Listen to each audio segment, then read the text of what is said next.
wabarakatuh. Waalaikumsalam warahmatullahi wabarakatuh. Alhamdulillah. Wa na'udzu billahi min syururi anfusina wa min sayyiati a'malina. May yahdihillahu fala mudilla lahu wa may yudlil fala hadiya lahu. Asyhadu an la ilaha illallah wa asyhadu anna Muhammadar Rasulullah. Untuk presentasi malam ini saya akan mencoba membawakan judul yaitu taubat sebagai sarana meraih cinta Allah Subhanahu wa taala.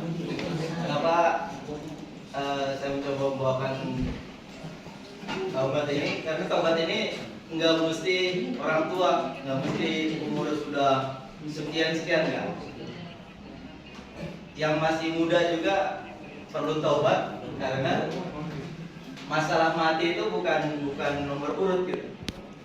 Itu nomor cabut, jadi nggak menutup kemungkinan yang masih muda juga meninggal. Begitu dia yang enggak. Langsung aja, taubat ini menurut bahasa yaitu kembali, kalau menurut istilah kembali mendekatkan Allah setelah menjauh darinya. Kemudian menyesal terhadap apa yang telah dilakukan, kemaksiatan, terus meninggalkan perbuatan tersebut dan bertekad tidak akan mengulanginya. Buah taubat ini antara lain sebagai jalan menuju peruntungan, terus didoakan malaikat, mendapat kemudahan hidup, menghapus kesalahan dan mengampun dosa, hati menjadi bersih, dan yang paling utama yaitu dicintai Allah Subhanahu wa taala. Berikutnya syarat-syarat tobat. Tobat ini ada syarat-syarat yang mungkin mesti dipenuhi sehingga taubatan yang kita lakukan itu sebagai taubatan nasuha. Yang pertama, meninggalkan perbuatan dosa. Meninggalkan perbuatan dosa ini jadi hal yang utama karena tidak ada tobat kalau memang masih melakukan dosa yang serupa kemudian harinya.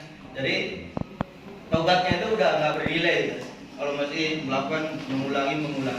Walaupun diulangi tetap harus tobat lagi, harus diikutin dengan tobat lagi. Selanjutnya menyesali perbuatannya.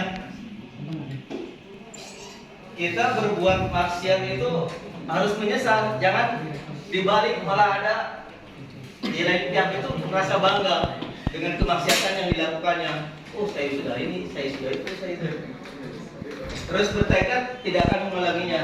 Kembali ke yang sama tadi, mengembalikan hak orang lain jika kemaksiatan yang kita lakukan itu terkait dengan hak orang lain. Kita pernah pinjam sesuatu terus belum dikembalikan, ya kembalikanlah. Kita pernah ngutang belum dibayar, ya bayarlah. Kita pernah menggibah orang, ya minta maaf lah. Tapi kalau orangnya sudah meninggal, doakanlah yang kita gibah itu supaya dapat pengampunan dari Allah Subhanahu wa taala. Kemudian dilakukan dengan ikhlas. Nah, ini amalan hati dan memang menjadi pokoknya juga sehingga taubatan yang kita lakukan itu dapat diterima Allah Subhanahu wa taala. Kemudian dilakukan pada masa diterimanya tobat. Kenapa diterima pada masa diterima tobat? Karena ada dua waktu di mana tobat kita sudah tidak bisa diterima. Yang pertama, ketika matahari terbit sebelah barat. Dan ini tobat apapun sudah tertutup. Kemudian sebelum atau ketika nyawa seseorang itu sudah berada di kerongkongan seperti zaman Nabi Musa itu, Firaun itu tobatnya udah nggak bisa diterima karena dia sudah menjelang azalnya baru bertobat gitu. Jalan menuju tobat ini sebenarnya banyak banget. Teman kami tampilkan beberapa saja.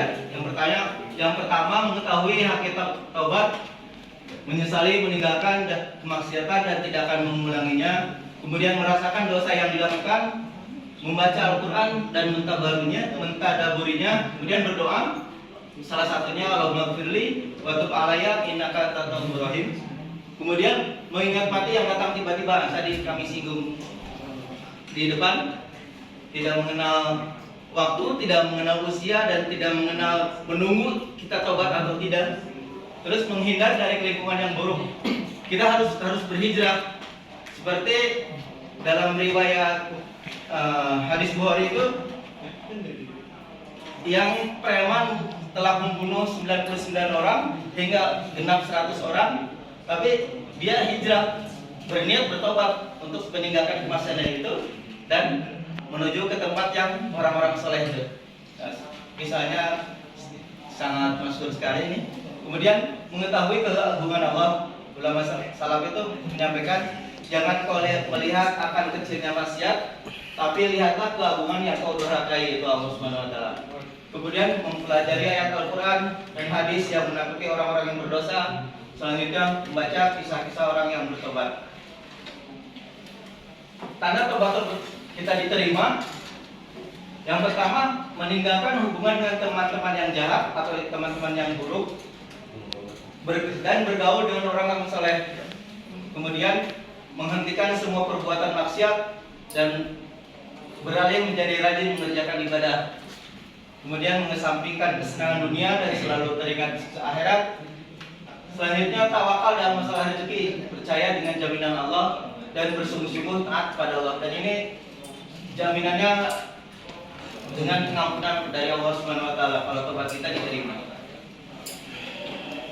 Kemudian tobatnya diterima, yang pertama Allah melepaskan dosa-dosa seolah-olah tidak pernah berbuat dosa. Jadi dosa-dosa ditutup ketika tobat kita diterima dengan syarat-syarat yang tadi kami sampaikan seperti itu.